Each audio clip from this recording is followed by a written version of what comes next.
Hi, this is Lisa Somerville for Divinity Designs. Today I'm here to share with you the release for September 2024.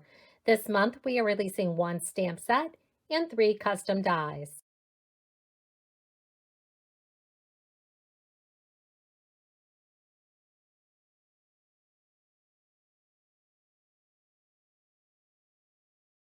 The stamp set, Simple Things. This is a clear stamp set. It contains 7 stamps. Using the clear stamps, you'll want to condition them prior to using. Conditioning the stamps will ensure a nice crisp image when stamping. To condition my stamps, I use a sanding block and go back and forth over the stamp. This helps remove any film or residue that might be left on the stamp. Then you can ink with a freshly inked ink pad or heat emboss for best result. Amish horse and buggy. You'll die cut this die following the directions for your die cutting machine. Here you can see it on a completed slipline card. For added dimension for your die cut pieces without using dimensionals, you can die cut from additional pieces of cardstock and then adhere those die cut panels together. That will give you the raised look of a die cut without adding dimensionals to your die cut pieces. That's extremely helpful, especially when you have die cuts that have very thin areas to the die cut panel.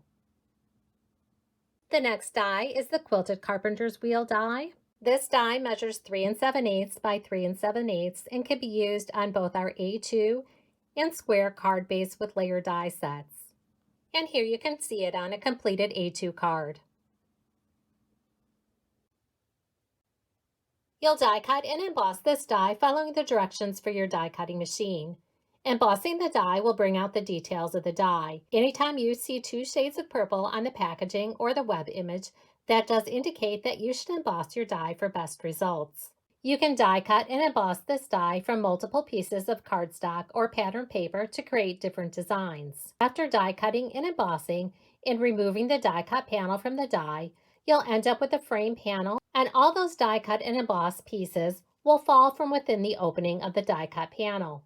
Let's create a card using the Quilted Carpenter's Wheel die set along with additional Divinity Designs products. We're going to be using our A2 portrait card base along with the layer panel, and I'm going to be using the matting rectangle to add a pop of color between the layer panel and the base card. Here we have the base card, the matting rectangle, and the layering panel for the A2 portrait card base. To make assembling easier, I have a die cut panel that's the same size as the Quilted Carpenter's Wheel that already has adhesive on one side. That way I'll be able to easily attach the frame panel from the Quilted Carpenter's Wheel and adhere all those die cut and embossed pieces back into the die cut area. And I'm also using white and navy cardstock. Here you can see I've already die cut and embossed the Quilted Carpenter's Wheel into the pattern paper in the cardstock. This is a pattern paper from the Patriotic 6x6 paper pad collection. When I die cut and embossed these panels, I added an additional piece of cardstock to both the pattern paper and my cardstock panels. That way I was easily able to keep those die cut pieces in place. Now I can adhere the die cut Quilted Carpenter's Wheel frame to the square cardstock that already has adhesive. Next, I can adhere those die cut and embossed pieces from the Quilted Carpenter's Wheel into place. By adding the adhesive to the square die cut panel, it eliminates the step of adding adhesive to the back side of the tiny die cut panels. Finish adhering all those die cut and embossed pieces into the opening of the frame to complete your quilt. And here you have a completed pattern using the Quilted Carpenter's Wheel die. You can then complete your card by adhering that panel to an A2 or square card base and adding a stamped, heat embossed, or foiled sentiment. You can use the remaining die cut and embossed pieces to create additional cards. The method that I shared with you for assembling our quilt cards in this video is something that's worked for me. You may find something else works better for you. And here's my completed card using the Quilted Carpenter's Wheel die set. The sentiment comes from the Simple Things clear stamp set, also in the September 2024 release.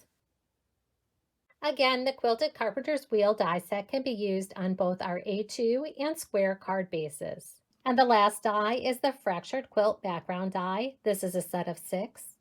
This die measures 5 1/4 by 4 You have the background die, and then you have the layering dies nestled within the die cut area.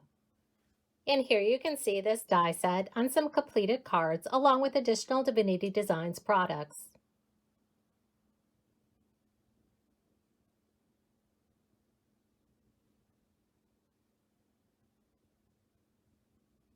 Again, here's the base die for the fractured quilt background, and here are the layering dies.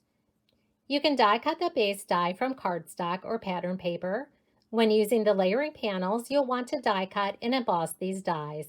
Embossing the dies will bring out the detail of the dies. That's the raised area that you see on the die cut and embossed layering panels.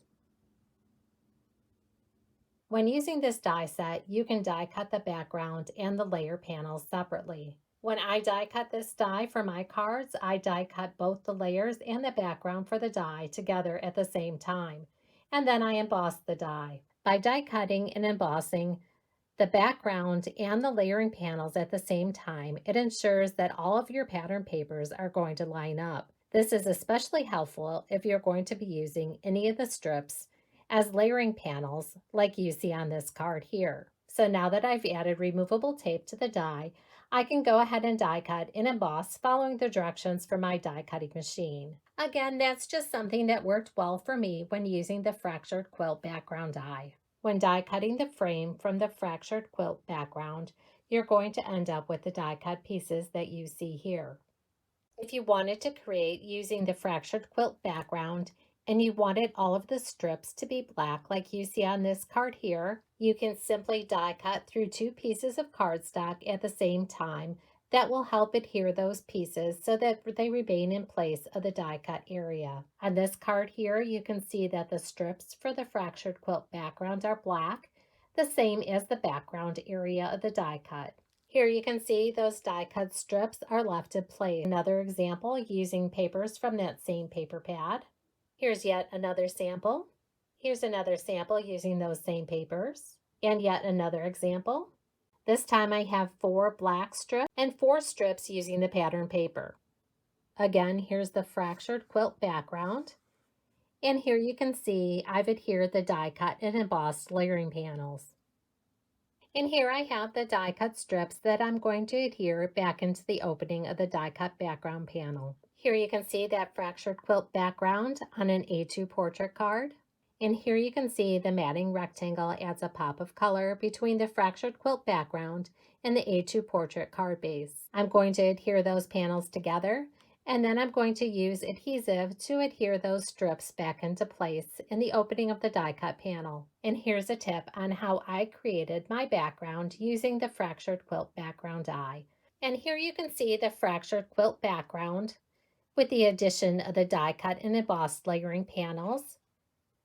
I've placed those die cut strips back into the opening of the die cut panel and used removable tape to hold those strips in place.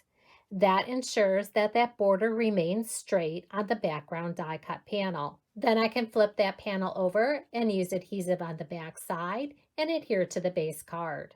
After this panel has been adhered to the base card, I can then remove the removable tape that was holding those strips in place. Again, this method was something that just worked well for me and I wanted to share it with you. And now you can finish embellishing your card. To embellish my card, I'm going to be using a sentiment from one of our foiling die duos. And again, to add dimension to the die cuts without using dimensionals, I die cut additional panels that I'm going to adhere together and then stack those die cuts to form dimension with the die cut panels. Now let's take a look at some of the projects created by the design team using the September 2024 release, along with additional Divinity Designs products.